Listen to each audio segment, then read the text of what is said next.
observação que me ocorre fazer, presidente, sobretudo falando para os jovens, não vivam a ilusão de que ter uma ditadura possa ser melhor do que viver numa democracia com todas as suas circunstâncias e complexidades, porque não é fácil e nós sabemos. Eu também fui contemporâneo e ser antigo tem algumas vantagens, presidente. Por exemplo, já estou duplamente vacinado. Eu fui contemporâneo também da época da história do Brasil em que os processos eleitorais eram caracterizados pela fraude. As fraudes se materializavam em urnas que desapareciam, em urnas que apareciam grávidas, em votos em branco que viravam votos para candidatos. E toda eleição no Brasil tinha a suspeição da fraude. Aquelas mesas apuradoras com contagem manual de votos.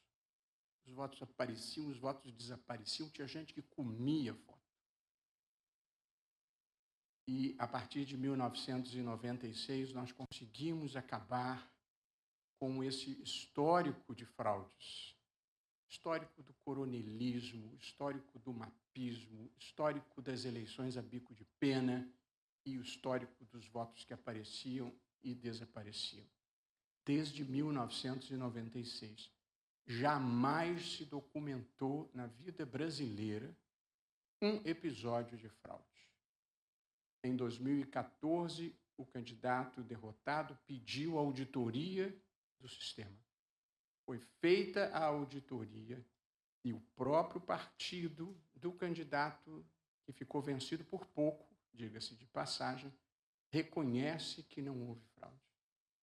Portanto, isso não aconteceu na experiência brasileira, nunca se documentou, porque o dia que se documentar, o papel da justiça eleitoral é imediatamente ir apurar. Ninguém tem paixão por urnas eletrônicas, nós temos paixão por eleições livres e limpas. E esse é o nosso compromisso. E uma fraude exigiria que muita gente no TSE e toda a justiça eleitoral estivesse comprometida. Ia ser uma conspiração de muita gente. Íamos ter dificuldade de produzir consenso nessa fraude. Portanto, não há precedente. E não há razão para se mexer num time que está ganhando. Eu preciso dizer que não sou candidato a nada, nem agora, nem em qualquer lugar do futuro. Não tenho nenhuma outra ambição na minha vida. A vida me deu a bênção de me proporcionar tudo o que eu desejei. Inclusive, no terço final da minha vida, poder servir ao Brasil sem nenhum outro interesse que não seja o de fazer um país melhor e maior. Não tenho nenhum interesse pessoal em nenhum sistema de votação. Apenas tenho interesse de preservar a democracia que eu e a minha geração lutamos para instaurar. Esse é o único compromisso que move a mim e a justiça eleitoral. E a defesa do sistema não é uma iniciativa minha.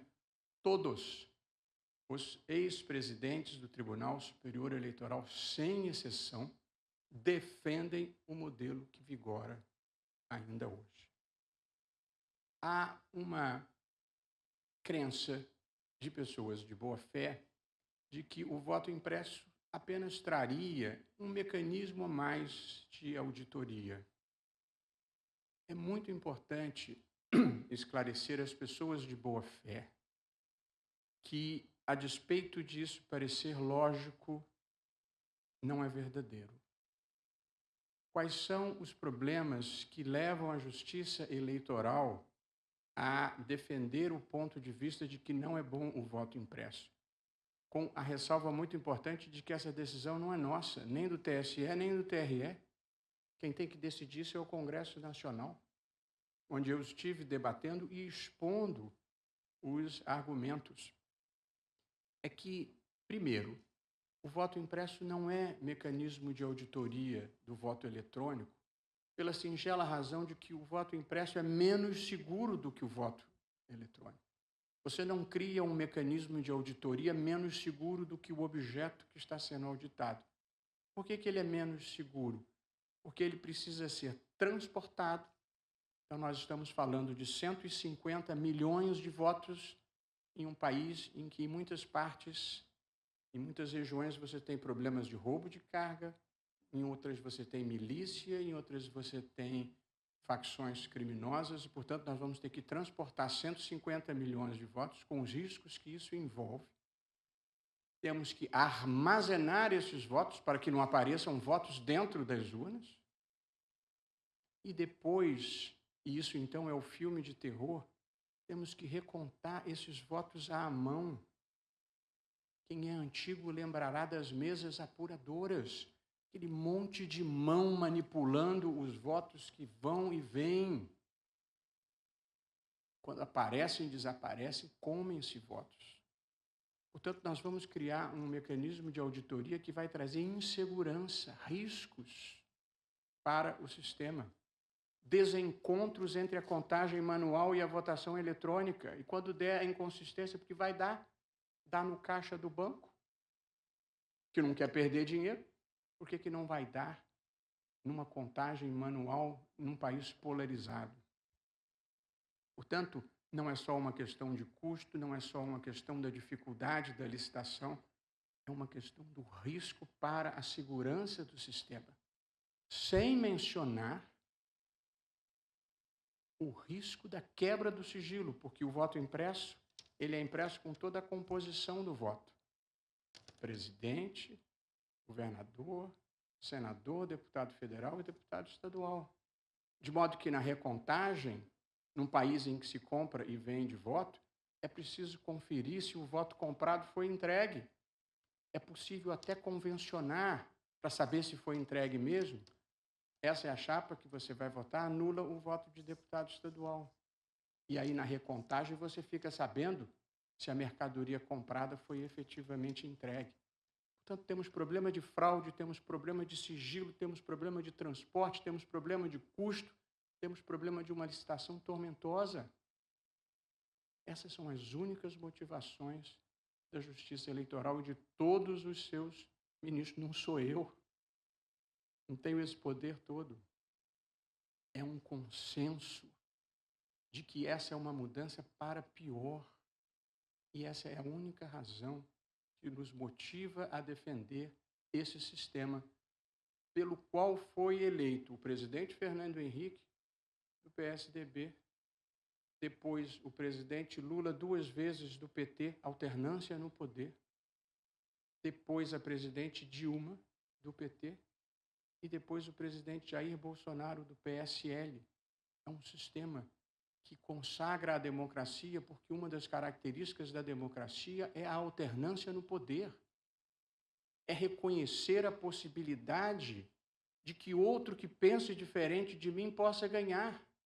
É isso que é a democracia.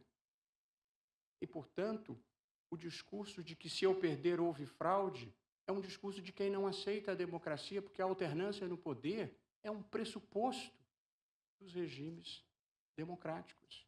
Assim é porque assim deve ser em toda parte.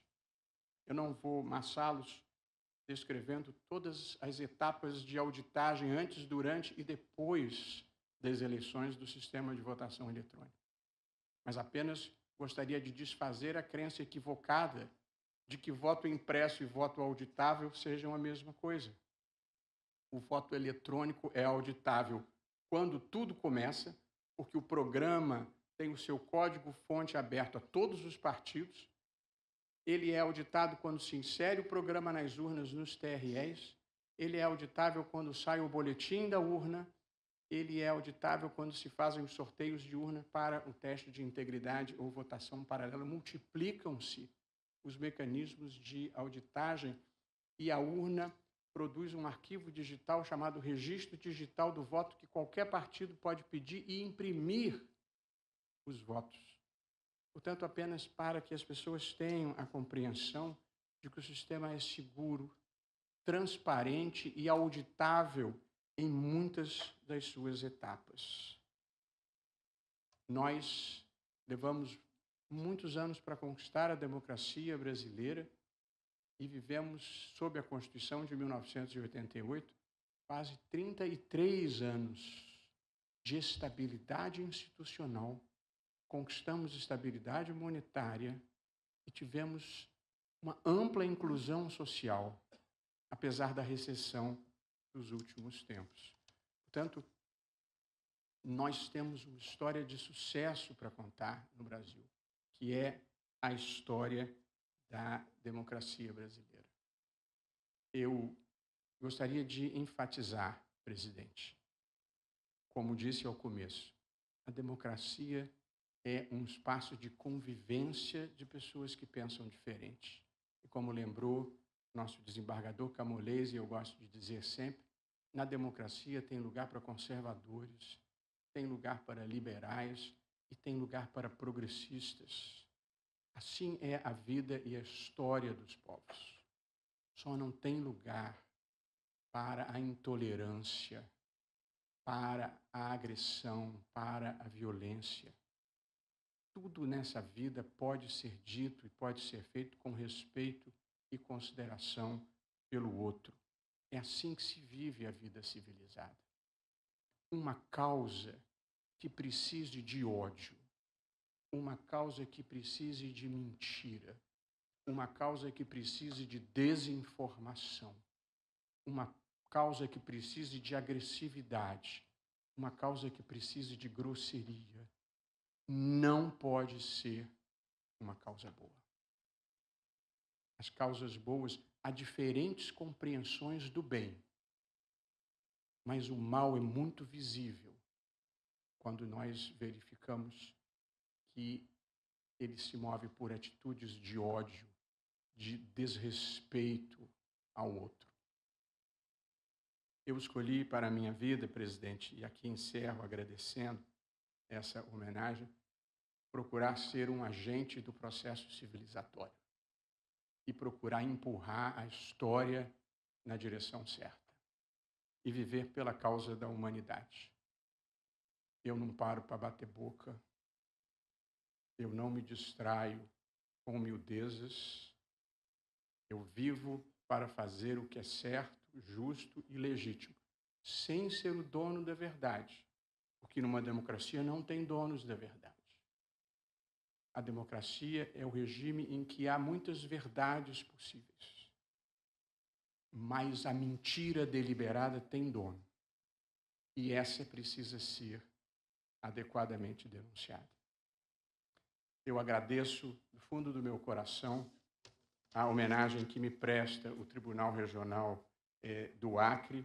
Essa é, de fato, a minha primeira viagem, que não é para resolver problema. Durante as eleições eu estive no Amapá, porque houve um problema, e eu lá estive e tudo se resolveu bem, de modo que essa não foi uma viagem de lazer, mas foi uma viagem em que pude conhecer pessoas que se dedicam à causa da justiça em geral, se dedicam à justiça eleitoral e que procuram fazer do Estado do Acre, não o fim do mundo, gostei dessa frase, mas o começo do mundo, o começo do Brasil, com pessoas, e também pude perceber isso na minha breve passagem por aqui, que pessoas que valorizam a sua história, gostam de contar a sua história desde o primeiro momento, desde as revoluções, desde a quase independência. Portanto, o Acre tem uma história rica para contar, e essa passagem que eu anotei aqui, fiquei fascinado por ela, que tem no hino do Estado: sem cair, sem recuar e sem temer, como a vida deve ser vivida. Prezada presidente Denise Bonfim, eu encerro compartilhando com as queridas pessoas que estão aqui a minha crença mais profunda, a minha fé racional de que a história é uma marcha contínua na direção do bem, da justiça e do avanço civilizatório. Às vezes a gente não consegue ver isso da superfície, mas a história está fluindo no rumo que ela deve fluir. E porque eu tenho essa compreensão do universo, eu tenho uma visão sempre construtiva da vida. Não um otimismo tolo, mas uma visão construtiva de procurar ver as coisas positivas, porque os países, como as pessoas, passam pelo que têm que passar para se aprimorarem e para amadurecerem. De modo que, porque acho que a história é uma marcha contínua na direção do bem, da justiça e do avanço civilizatório, o papel que cada um tem na vida é fazer bem a sua parte. E, portanto, não importa, digo eu a mim mesmo, nos momentos mais difíceis, e compartilho com todos, não importa o que esteja acontecendo à sua volta. Faça você o melhor papel que puder. É isso que verdadeiramente muda o mundo e promove a justiça e protege a democracia. Agradecendo uma vez mais, de coração, a homenagem que me presto, e em homenagem ao Estado do Acre, pretendo seguir sem cair, sem recuar e sem temer. Muitíssimo obrigado.